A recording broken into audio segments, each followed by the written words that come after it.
warahmatullahi wabarakatuh. Perkenalkan, nama saya Agung Wintoro dari kelas X1C. Perkenalkan, nama saya Wilyadi dari kelas X1C.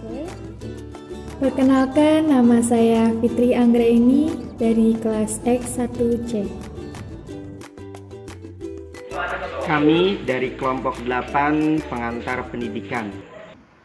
Halo teman-teman, apa kabar kalian hari ini? Semoga kita tetap dalam lindungan Allah ya.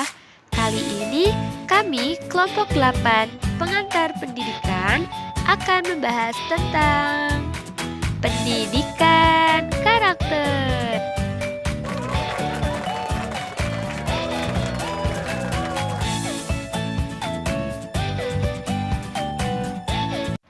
Oke, langsung saja teman-teman, pada kesempatan kali ini kami akan membahas tentang pendidikan karakter. Yang pertama, pengertian karakter, konfigurasi karakter, pendidikan karakter, hakikat pendidikan karakter, tujuan, fungsi, dan ruang lingkup karakter, nilai-nilai pembentuk karakter, proses pengembangan karakter melalui pendidikan, prinsip pengembangan pendidikan karakter, dan pendekatan pendidikan karakter.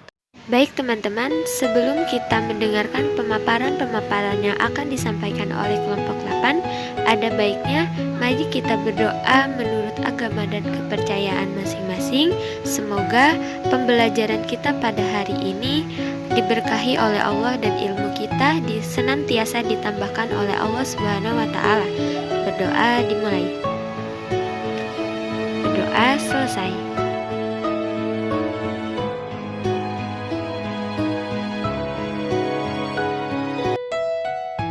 Oke teman-teman, di sini saya akan membahas tentang karakter.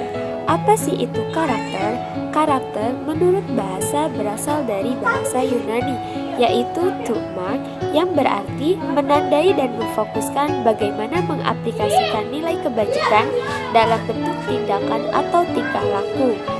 Dari sumber lain, karakter juga berasal dari bahasa Latin, yaitu karakter yang berarti tabiat, watak, sifat-sifat kejiwaan, budi pekerti, kepribadian, dan akhlak. Karakter juga merupakan sifat-sifat kejiwaan, budi pekerti atau akhlak yang membedakan seseorang yang satu dengan yang lainnya. Maka dari itu, karakter adalah sebuah nilai-nilai yang unik, baik yang tertanam dalam diri maupun terimplementasi dalam perilaku. Pentingnya berkarakter untuk peningkatan kualitas sumber daya masyarakat. Oleh karenanya, kualitas karakter bangsa menentukan kemajuan suatu bangsa. Karakter mengacu kepada serangkaian sikap, perilaku, motivasi, keterampilan, dan menunjukkan bagaimana seseorang bertingkah laku. Oleh karenanya, dari kehidupan sehari-hari kita juga bisa menilai jenis-jenis karakter. Yang pertama, apabila seseorang dalam kehidupannya berperilaku tidak jujur, kejam, atau rakus dan lain sebagainya, kita bisa menyebutnya dengan perilaku yang buruk. Sebaliknya, jika seseorang itu berperilaku jujur, bertanggung jawab, suka menolong, maka bisa kita katakan itu adalah sebagai perilaku yang baik atau perilaku mulia. Karakter dalam proses perkembangannya setidaknya mengalami beberapa faktor yang mempengaruhi perkembangan karakter tersebut. Yang pertama, dipengaruhi oleh faktor genetik, dan yang kedua oleh faktor lingkungan.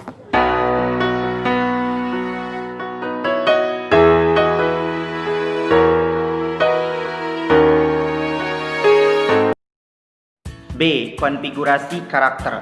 Konfigurasi itu sendiri mempunyai arti yang merujuk kepada bentuk atau wujud yang menggambarkan sesuatu. Jadi, bisa disimpulkan konfigurasi karakter mempunyai arti bentuk atau wujud dari karakter itu sendiri.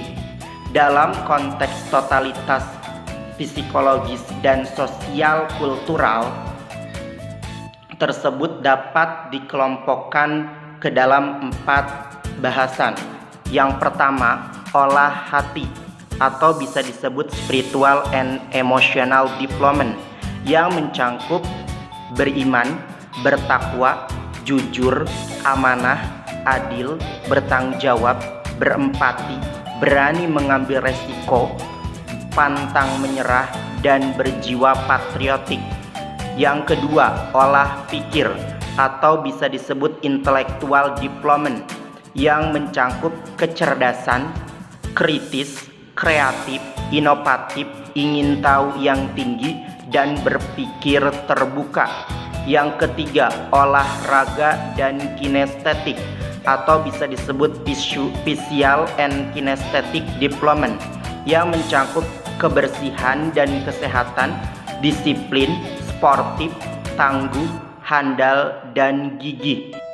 Yang keempat, oleh rasa dan karsa atau bisa disebut effective and creative development, yang mencangkup ramah, saling menghargai, toleran, peduli, suka menolong, gotong royong, dan nasionalis.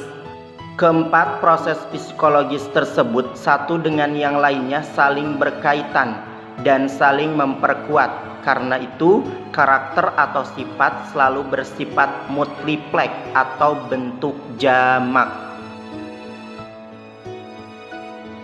Menurut John Santrok, pendidikan karakter merupakan pendidikan dengan pendekatan langsung pada peserta didik dengan tujuan menanamkan nilai moral sehingga dapat mencegah perilaku yang dilarang. Pendidikan karakter berhubungan erat dengan psikis individu, contohnya kejujuran, kepedulian, tanggung jawab, hingga keimanan. Hakikat pendidikan karakter. Menurut Ramli dan Syahroni menyatakan bahwa pendidikan karakter memiliki esensi dan makna yang sama dengan pendidikan moral dan pendidikan akhlak, yang tujuannya adalah membentuk pribadi anak supaya menjadi manusia yang baik, warga masyarakat dan warga negara yang baik, yang menjunjung nilai-nilai sosial tertentu yang banyak dipengaruhi oleh budaya, masyarakat, dan bangsanya. Menurut Kemendiknas menyatakan bahwa pendidikan karakter mempunyai makna yang lebih tinggi dari pendidikan moral, karena bukan sekedar mengajarkan mana yang benar dan mana yang salah. Lebih dari itu, pendidikan karakter menanamkan kebiasaan tentang hal yang baik sehingga peserta didik menjadi paham tentang mana yang baik dan salah, kemudian mampu merasakan nilai yang baik dan biasa melakukannya. Jadi, pendidikan karakter terkait erat kaitannya dengan kebiasaan yang terus-menerus dipraktikkan atau dilakukan seseorang. Untuk mendukung perwujudan cita-cita perkembangan karakter sebagaimana yang diamanatkan dalam Pancasila dan Undang-Undang 1945 serta mengatasi permasalahan kebangsaan saat ini, maka pemerintah menjadikan pembangunan karakter sebagai salah satu program prioritas pembangunan nasional. Sebagaimana yang telah tertuang dalam fungsi dan tujuan pendidikan nasional, yaitu pendidikan nasional berfungsi mengembangkan dan membentuk watak serta peradaban bangsa yang bermartabat dalam rangka mencerdaskan kehidupan bangsa, bertujuan untuk berkembangnya potensi peserta didik agar menjadi manusia yang beriman dan bertakwa kepada Tuhan Yang Maha Esa, berakhlak mulia, sehat, berilmu, cakap, kreatif, mandiri, dan menjadi warga negara yang demokratis serta bertanggung jawab.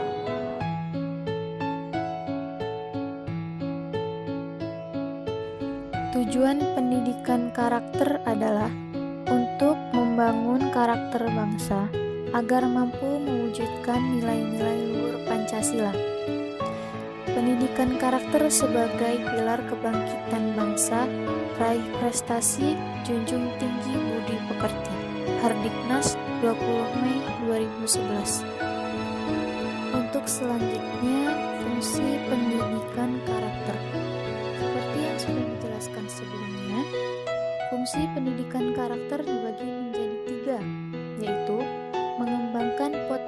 dasar agar berbaik hati, berpikiran dan berperilaku baik. Yang kedua, memperkuat dan membangun perilaku bangsa yang multikultur atau memperkuat perilaku yang sudah baik. Kemudian media atau ruang lingkup pendidikan karakter. Media atau ruang lingkup pendidikan karakter ada 7, yaitu keluarga, satuan pendidikan, masyarakat sipil, masyarakat politik, pemerintah, dunia usaha, dan yang terakhir media massa. Pengembangan nilai-nilai pembentukan karakter. Dalam rangka lebih memperkuat pelaksanaan pendidikan karakter pada satuan pendidikan telah teridentifikasi 18 nilai yang bersumber dari agama, Pancasila, budaya, dan tujuan pendidikan nasional. Berikut 18 nilai yang menjadi acuan pendidikan karakter. Yang pertama, religius. Yang kedua, jujur. Yang ketiga, disiplin. Yang keempat, toleransi. Yang kelima, kerja keras. Yang keenam, kreatif. Yang ketujuh, mandiri. Yang kedelapan, demokratis. Yang kesembilan, rasa ingin tahu. Yang kesepuluh, semangat kebangsaan. Yang ke-11, cinta tanah air. Yang ke-12, menghargai prestasi. Yang ke-13, bersahabat atau komunikatif. Yang ke-14, cinta damai. Yang ke-15, gemar membaca. Yang ke-16, peduli lingkungan. Yang ke-17, peduli sosial. Dan yang ke-18, tanggung jawab. Adapun nilai utama yang harus dipunyai seseorang individu dalam pembentukan karakter. Yang pertama, religius. Yang kedua, nasionalis. Yang ketiga, gotong royong. Yang keempat, integritas. Dan yang kelima, mandiri. Individu yang berkarakter baik atau unggul adalah seseorang yang berusaha melakukan hal-hal yang terbaik terhadap Tuhan Yang Maha Esa, dirinya, sesama, lingkungan, bangsa dan negara, serta dunia internasional pada umumnya, dengan mengoptimalkan potensi pengetahuan dirinya dan disertai dengan kesadaran emosi dan motivasi. Pengembangan karakter perlu diyakini dan sangat penting dalam sebuah pijakan pendidikan karakter di sekolah. Tujuan pendidikan karakter pada dasarnya adalah mendorong lahirnya anak-anak yang baik. Tumbuh dan berkembangnya karakter yang baik akan mendorong peserta didik tumbuh dengan kapasitas dan komitmennya untuk melakukan berbagai hal terbaik dan melakukan segalanya dengan benar dan memiliki tujuan hidup. Karakter dikembangkan melalui tahap pengetahuan, pelaksanaan, dan kebiasaan. Karakter tidak terbatas pada pengetahuan saja. Apabila seseorang yang memiliki pengetahuan kebaikan belum tentu mampu bertindak sesuai dengan pengetahuannya jika tidak berlatih menjadi kebiasaan untuk melakukan kebaikan tersebut. Karakter juga menjangkau wilayah emosi dan kebiasaan diri. Dengan demikian, diperlukan 3 komponen karakter yang baik, yaitu moral knowing, pengetahuan tentang moral, moral feeling, perasaan tentang moral, dan moral action, perbuatan bermoral. Hal ini diperlukan agar peserta didik dan atau warga sekolah lain yang terlibat dalam sistem pendidikan tersebut sekaligus dapat memahami, merasakan, menghayati, dan mengamalkan nilai-nilai kebajikan tersebut. Dimensi-dimensi yang termasuk dalam moral knowing yang akan mengisi ranah kognitif adalah kesadaran moral, pengetahuan tentang nilai-nilai moral, penentuan sudut pandang moral, keberanian mengambil sikap, dan pengenalan diri. Kemudian moral feeling merupakan pengetahuan aspek emosi peserta didik untuk menjadi manusia berkarakter.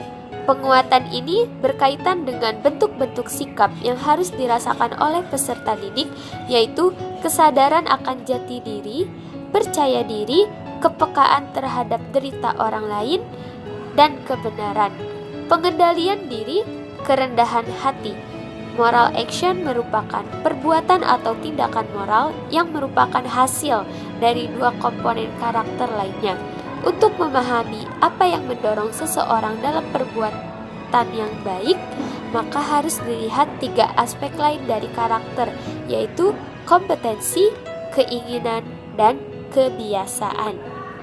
Prinsip pembelajaran yang digunakan dalam pengembangan pendidikan karakter mengusahakan agar peserta didik mengenal dan menerima nilai-nilai karakter sebagai milik peserta didik dan bertanggung jawab atas keputusan yang diambilnya melalui tahapan mengenal pilihan, menilai pilihan, menentukan pendirian, dan selanjutnya menjadikan suatu nilai sesuai dengan keyakinan diri. Dengan prinsip ini, peserta didik belajar melalui proses berpikir, bersikap, dan berbuat. Ketiga proses ini dimaksudkan untuk mengembangkan kemampuan peserta didik dalam melakukan kegiatan sosial dan mendorong peserta didik untuk melihat diri sendiri sebagai makhluk sosial. Prinsip-prinsip yang digunakan dalam pengembangan pendidikan karakter menurut Kemendiknas 2010-11-13. Yang pertama, prinsip berkelanjutan mengandung makna bahwa proses pengembangan nilai-nilai karakter merupakan sebuah proses panjang dimulai dari awal peserta didik masuk sampai selesai dari suatu satuan pendidikan. Mensyaratkan bahwa proses pengembangan karakter dilalui melalui setiap mata pelajaran dan dalam setiap kegiatan kurikuler, ekstrakurikuler, dan kokurikuler. Selanjutnya, nilai tidak diajarkan tapi dikembangkan melalui proses belajar, mengandung makna bahwa materi nilai-nilai karakter bukanlah bahan ajar biasa, tidak semata-mata dapat ditangkap sendiri atau diajarkan, tetapi lebih jauh diinternalisasi melalui proses belajar. Yang terakhir, proses pendidikan dilakukan oleh peserta didik secara aktif dan menyenangkan. Prinsip ini menyatakan bahwa proses pendidikan karakter dilakukan oleh peserta didik, bukan oleh pendidik. I. Pendekatan pendidikan karakter. Pendidikan karakter mempunyai beberapa pendekatan supaya tujuan pendidikan karakter itu sendiri bisa terlaksana dengan baik. Pendekatan pendidikan karakter mencakup 4 pendekatan. Yang pertama, keteladanan. Yang kedua, pembelajaran. Yang ketiga, pemberdayaan dan pembudayaan. Yang keempat, penguatan. Untuk pembelajaran itu mencangkup 3 pembahasan. Yang pertama, kelas, di kelas. Yang kedua, satuan pendidikan formal dan non-formal. Yang ketiga, luar satuan pendidikan formal dan non-formal.